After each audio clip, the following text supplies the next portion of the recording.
Hallo und willkommen zurück auf meinem Kanal. Wie schön, dass ihr wieder dabei seid.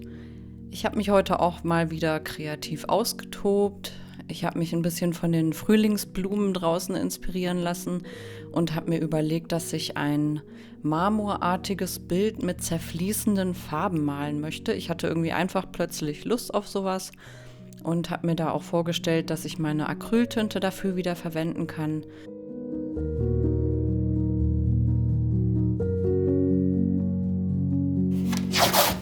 Die Leinwand, die ich heute verwenden möchte, ist 50 x 60 cm groß. Die ist von der Marke Liquitex.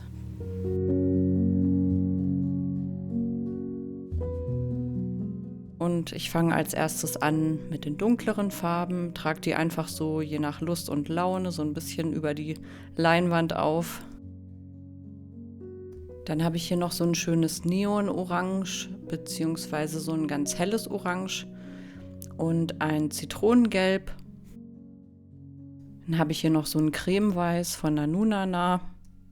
Und das ist eine Farbe, die habe ich bei Action gekauft. Dieses Lila und das Basil von Sostrene Grene und hier auch wieder eine Acryltinte.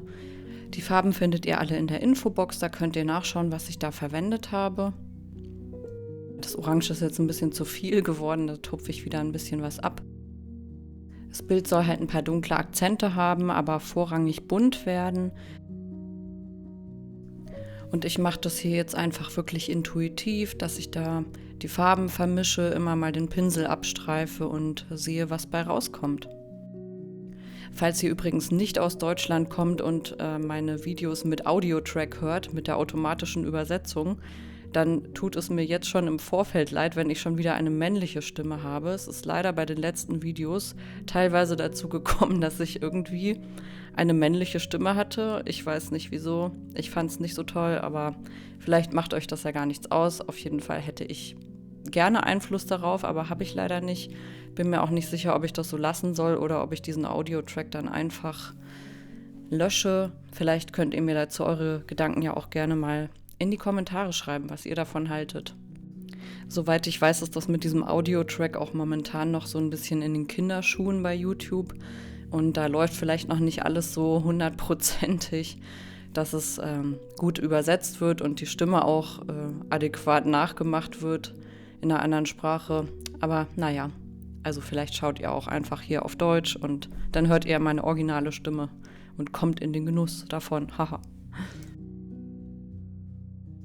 Es besteht auf jeden Fall immer die Möglichkeit, dass ihr mit Untertiteln schaut. Also ihr müsst nicht meine komische männliche Stimme da ertragen. Ja, okay, jetzt weiter erstmal im Text. Ich habe hier einen Malerspachtel und damit ziehe ich die Farbe einmal komplett quer über die Leinwand und versuche auch die hellen Farben so ein bisschen in die dunklen reinzuziehen, dass Mischtöne entstehen, weil wie gesagt, ich möchte das Ganze gerne bunt haben am Ende. Und nicht zu viel von den dunklen Farben. Hier sieht es ja auch sehr schwarz aus. Es soll auf jeden Fall noch mehr in die dunkelblau-türkis-Richtung gehen. Das war so meine Vorstellung, dass es so ein bisschen aussieht wie Wasser an der Stelle.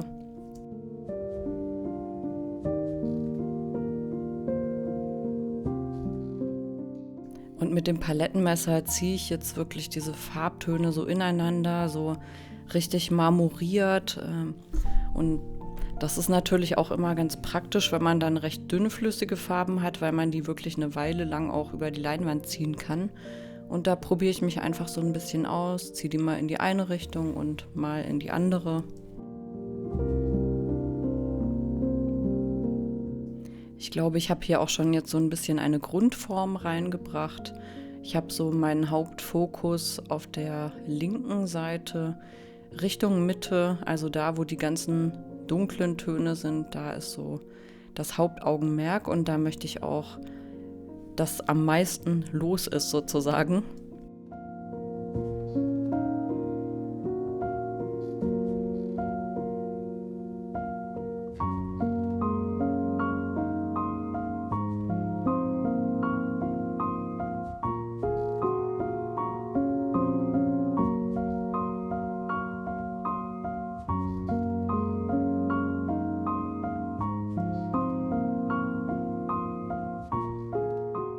Ich finde es ja total schön, wie aus diesem Lila und dem Zitronengelb so ein sonniger Farbton irgendwie entsteht, der aber immer noch recht neutral und pastellartig ist, also der nicht so farbintensiv ist. Finde ich irgendwie total schön, oben links. Hier habe ich auch noch mal ein bisschen von der Acryltinte hinzugefügt. Das ist jetzt hier so ein tiefes Türkis. Das ist auch wirklich richtig schön farbintensiv und soll diese Wasserader so ein bisschen darstellen, die ich damit kreieren möchte.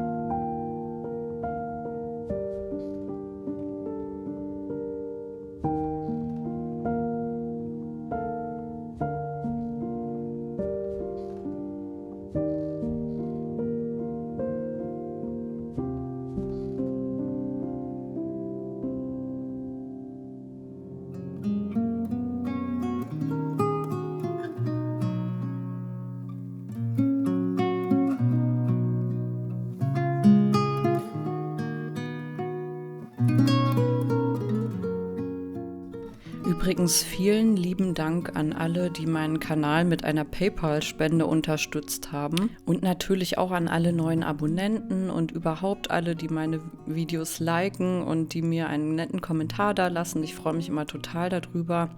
Falls ihr mir auch etwas dalassen möchtet, in der Infobox sind alle Links auch zu meinem Shop etc. Also schaut gerne mal rein, ich freue mich auf jeden Fall. Und jetzt erstmal weiter mit dem Bild.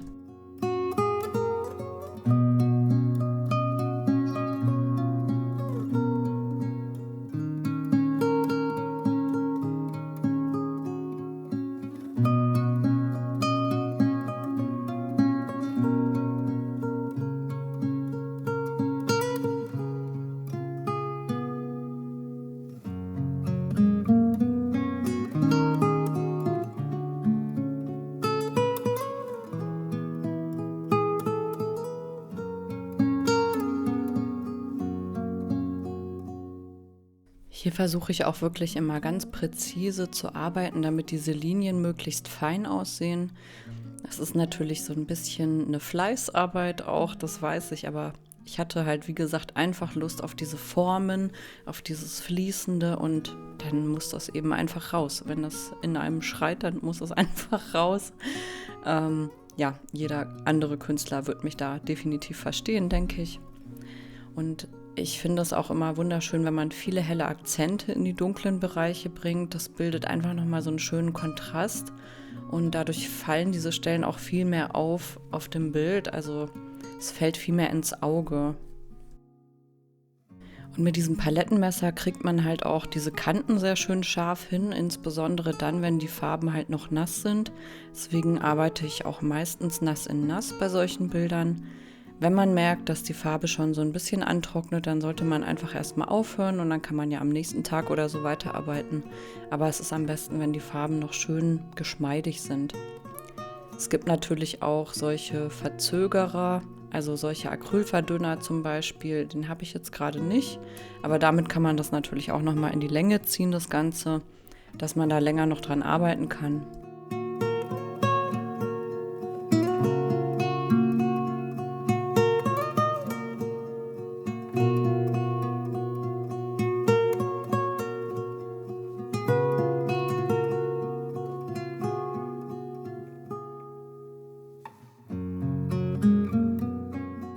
Mit diesem Palettenmesser kann man die Farbe einfach so richtig schön glatt machen nochmal. Hier sieht man das auch ganz gut.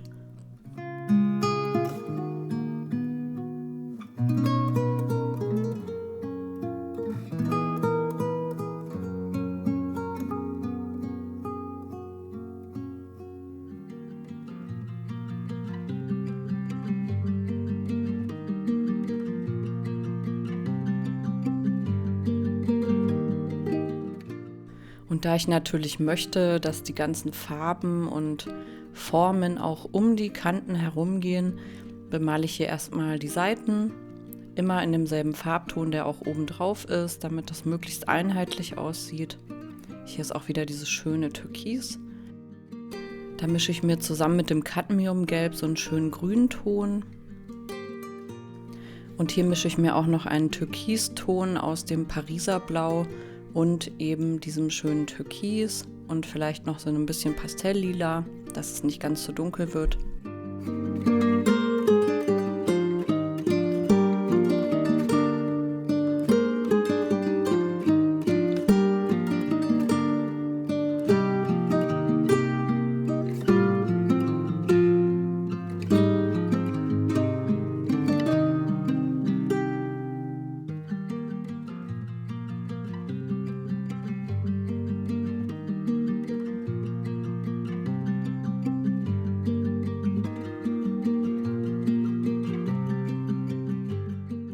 Ich mische mir die meisten Farbtöne auch immer dann zusammen, während ich male. Also ich mache das gar nicht unbedingt immer vorher, weil ich möchte mir da einfach auch die Freiheit lassen, welche Farbtöne ich in dem Moment verwenden will.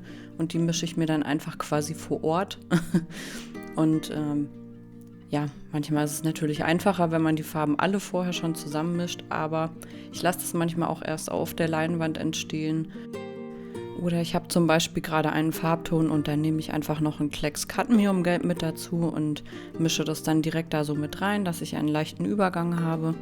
Und so mache ich das jetzt hier auch bei den Seiten, dass ich das einfach dann direkt da rein male. Der Vorteil ist davon natürlich auch, dass weniger Farbe übrig bleibt. Also wenn ich vorher nicht genau weiß, wie viel ich von einer Farbe brauche, dann habe ich die natürlich am Ende auch nicht übrig, wenn ich mir davon zu viel gemischt habe. Deswegen mische ich lieber nach und mache das quasi immer frisch, wenn ihr wisst, was ich meine. Da ich ja jetzt hier auch keine besonders große Leinwand habe, finde ich, geht das immer ganz gut. Wenn ich jetzt eine große Leinwand hätte und auch viel Farbe auf die Leinwand draufbringen möchte, dann lohnt es sich natürlich schon, dass man die Farben in so einem kleinen Behälter vormischt und den dann einfach da drauf leert oder so. Also es ist halt wirklich je nach Bild und auch je nach Größe so ein bisschen da. Gucke ich dann immer, wie passt das gerade.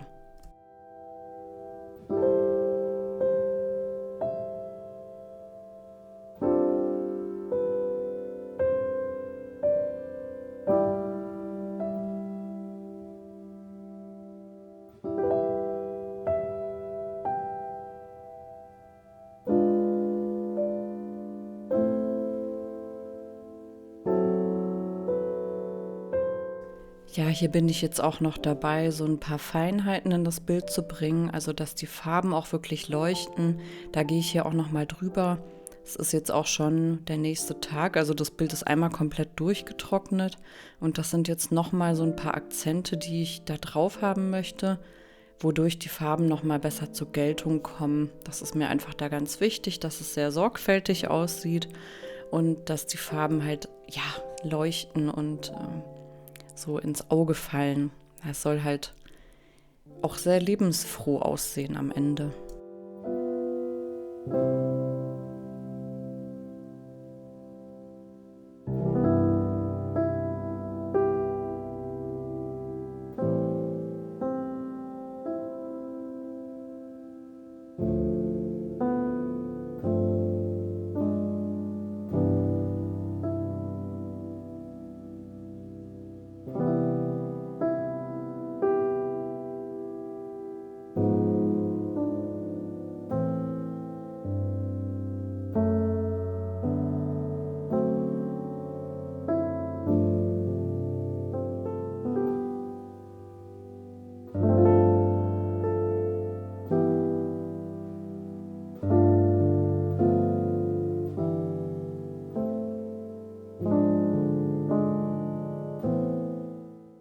Hier wollte ich jetzt auch unbedingt noch mal so ein schönes, sattes Grasgrün mit reinbringen.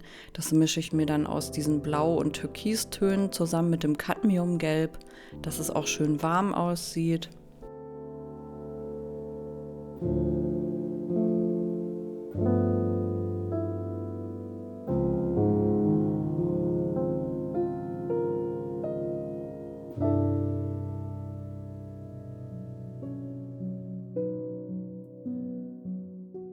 Auch diese Ecke hier wollte ich noch mal unbedingt überarbeiten. Die sollte noch so ein bisschen weicher aussehen, weil irgendwas hatte mir da gefehlt. Der Übergang war irgendwie nicht weich genug, keine Ahnung. Und deswegen habe ich das jetzt hier alles ergänzt und das so ein bisschen weicher gestaltet mit ein bisschen mehr Lila und noch ein bisschen Grün mit drin.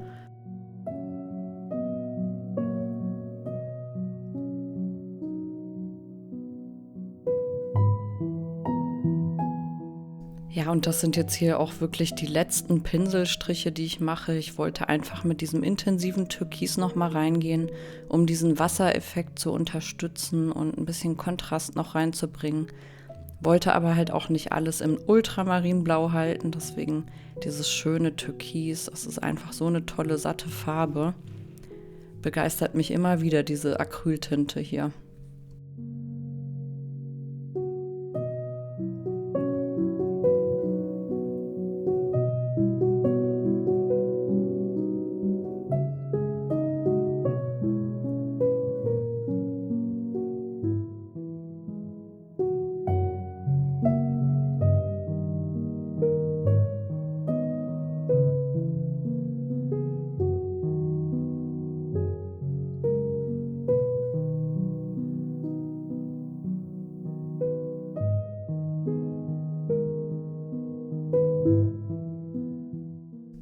Und auch bei den wärmeren Akzenten arbeite ich nochmal nach mit diesem Bright Orange von Liquitex und dem Apple Cinnamon. Da mische ich mir so einen Zwischenton raus.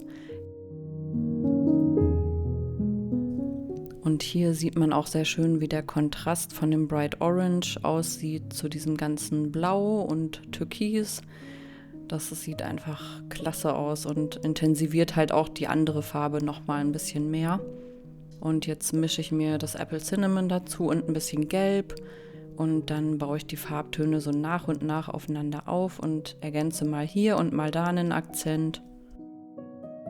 Man sieht ja auch, dass ich jetzt hier mit einem sehr feinen Pinsel arbeite und den benutze ich meistens erst zum Schluss, um einfach diese Konturen noch mal ein bisschen klarer zu gestalten, weil mir das auch sehr wichtig ist, dass bei dem Bild diese Tiefe rüberkommt, dieses Marmorartige.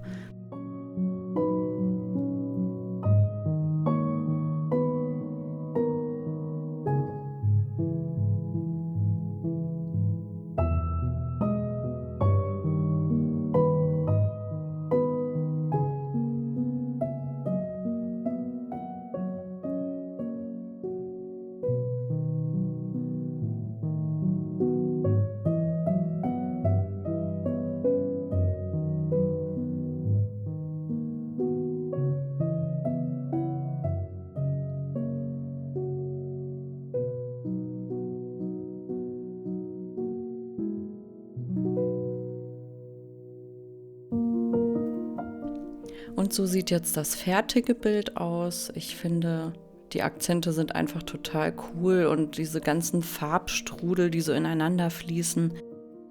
Das hat mir auf jeden Fall richtig viel Spaß gemacht, dieses Bild zu malen. Da kann man sich einfach so ein bisschen austoben bei so einem Bild und einfach nach Gefühl gehen. Ich finde, die Bilder werden manchmal am besten tatsächlich, als wenn da zu viel geplant wurde. Einfach mal die Intuition ein bisschen fließen lassen und kreativ sein. Ich danke euch wie immer fürs Zuschauen. Lasst mir doch gerne ein Like und ein Abo da und bis zum nächsten Mal. Ciao.